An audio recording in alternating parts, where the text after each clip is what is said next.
that feeling. Like some people are just, I don't know, made for love. I know what you mean. Today we're diving deep into the ISFJ heart. And let me tell you, these folks, they're serious about relationships.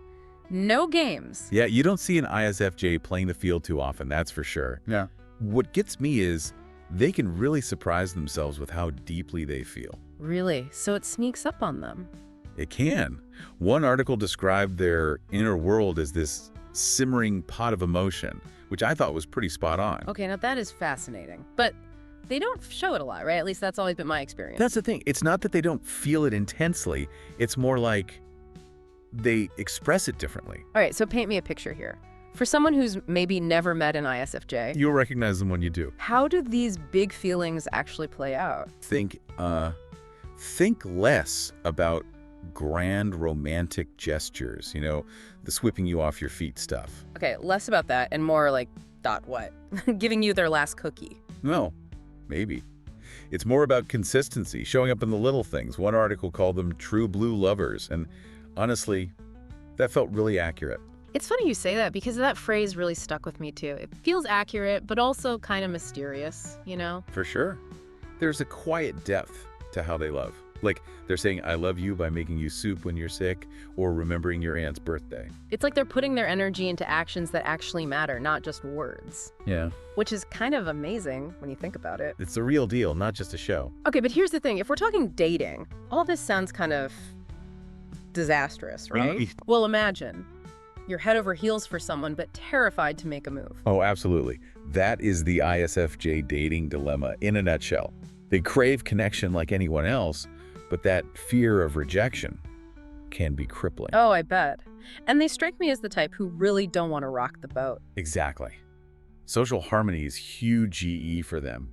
The thought of disrupting that, even for love, well, it can be paralyzing. So they end up stuck, just waiting for the other person to make the first move. Often, yes. And that can be really frustrating, especially for someone who maybe isn't as tuned in to those subtle cues ISFJs give off. So they need someone who just gets them. The articles we looked at suggested that ISFJs often find themselves drawn to partners who are more outwardly expressive. Someone who can help them come out of their shell a bit. Yeah. Someone who can match that depth of feeling, but is maybe a little more comfortable taking the reins, at least in those early stages. But then, once an ISFJ does commit, I'm sensing this is a whole other ballgame, right? We're not talking casual dating here. Not at all. This is the deep end of the pool, my friend, and they jump in with both feet. No dipping their toes in to test the water. Nope.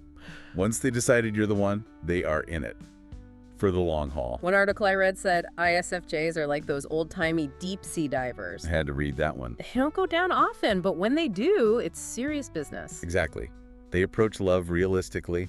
They know it takes work, and they're not afraid of that. Not one bit. So less about dreaming of a fairy tale, more about rolling up their sleeves and building a life together. Brick by brick. That's actually really beautiful, but also makes me wonder, with that level of commitment, what happens when things get tough?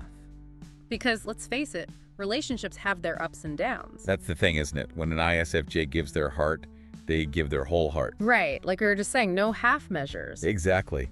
So when those inevitable bumps in the road show up, it can really sting. Sting. Makes sense. It's not like they can just brush it off easily. Not really.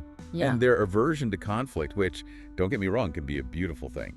Well, it can turn into a bit of a liability in those situations. Oh, interesting. Okay, explain that, because on the surface it sounds kind of ideal, right? Like, who wants to fight all the time? No one wants constant drama, that's for sure. Yeah. But remember that whole simmering pot of emotion thing? Oh, right. If they're constantly putting their partner's needs first, swallowing their own feelings to keep the peace, that pot's going to boil over eventually. So it's not so much about avoiding conflict altogether. It's more about how they deal with it when it does come up. Exactly. And the sources we looked at, they highlighted this as a recurring theme with ISFJs.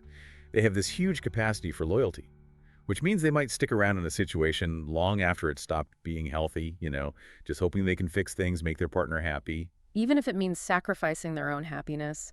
Man, that's rough. And honestly, a little frustrating from the outside, like just speak up, tell them what's going on. Yeah, gotta remember, direct confrontation is really hard for them. They'd so much rather express love through actions than have a potentially messy conversation. So how do you navigate that? I mean, both as an ISFJ and for the people who love them. What did the article say about that? Self-awareness is a big one. ISFJs need to recognize that their needs are just as valid as their partners. It's not selfish to speak up to advocate for themselves in the relationship. Yeah, totally. Though I imagine that takes some serious guts, especially if they're not used to feeling heard. Oh, 100%. It's a process, for sure. Right. But it's about finding that voice, learning how to communicate those needs in a way that feels constructive. And for the partners, patience is key, obviously, and understanding. So like recognizing that when an ISFJ does open up, it's a really big deal. Like they trust you enough to be vulnerable. Huge. And that vulnerability needs to be met with kindness, not judgment. Okay. It's about creating a safe space where they feel comfortable expressing themselves, even when it's tough. That's just good advice in general. I think we could all use a little more of that. But going back to ISFJ specifically, we've talked a lot about their capacity for love and loyalty. But what about their strength? Because I'm picturing them being the most solid, supportive partners, especially when things get rough. You're spot on. One of the sources described ISFJs as the eye of the hurricane, which I thought was so perfect. Oh, wow. I love that. They might be a little ruffled on the inside, but they project this sense of calm, of stability. And they're practical. They're grounded. They don't shy away from responsibility. So they're not going to panic or bail when things get tough. More like face it head on together. Precisely. And because they're so tuned in to the people around them, they'll often anticipate what their partner needs before they even have to ask. That's amazing. Okay, so they bring this incredible emotional depth, this unwavering loyalty, and they're practically minded, ready to tackle life's curveballs like the trifecta. But are we saying any personality type can jive with that? Or are there some pairings that just make more sense than others? I mean, any two people can make it work if they're both truly committed, right? Yeah. But the articles we looked at definitely hinted at certain dynamics that might be a particularly good fit for ISFJs.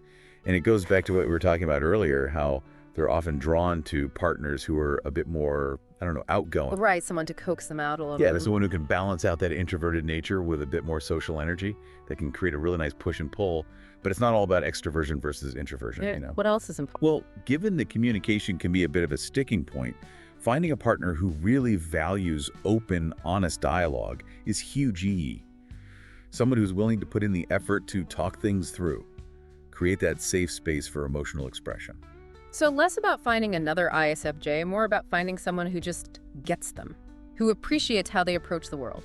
Nailed it. Yeah. And maybe even someone who complements their strengths while also, encouraging them to grow. Because at the end of the day, the healthiest relationships are the ones where both people feel supported in being their most authentic selves. 100%. It's funny, right? We can be talking about something as specific as the ISFJ personality type, but it ends up being about, well, everyone. Right, like the things they value in relationships, the challenges they face, it's all pretty universal when you get down to it. Totally. So as we wrap up this deep dive into the ISFJ heart, what's your biggest takeaway? What's the thing that really stuck with you? I think it's that quiet strength they have. It's so easy to get caught up in the fireworks, the grand gestures, the big declarations. Sure, those are fun. They are. But ISFJs, they remind us that love also lives in the everyday stuff. The commitment, the care, all those little acts of service that add up to something really powerful. It's like being the person someone can always count on, no matter what life throws their way. Yes, exactly. And they're not afraid of the hard work. They're not looking for an easy way out. They're in it for the long haul, and that kind of dedication. It's pretty rare these days, It really is. Like they're teaching us to look beyond the surface, to appreciate the depth that might be hidden beneath a quiet exterior. And remember that love doesn't always fit neatly into a box. Just because someone expresses themselves differently doesn't mean they're not feeling it just as strongly. Right. And that takes us back to those love languages, doesn't it? For an ISFJ, a lot of times it's about those acts of service, the thoughtful gestures, showing up consistently. Exactly. And for those who love an ISFJ, it's about recognizing those gestures for what they are. Expressions of love, meeting that quiet strength with open communication and, genuine affection. It's about creating a space where both people feel safe and accepted for who they truly are, quirks and all. Yes, 100%. That's what it's all about, right? Finding that person who sees you, truly sees you, and loves you anyway. And you know what? You are pretty amazing, especially if you happen to be an ISFJ. That's it for this deep dive. We'll catch you next time, ready to explore another facet of what makes us human.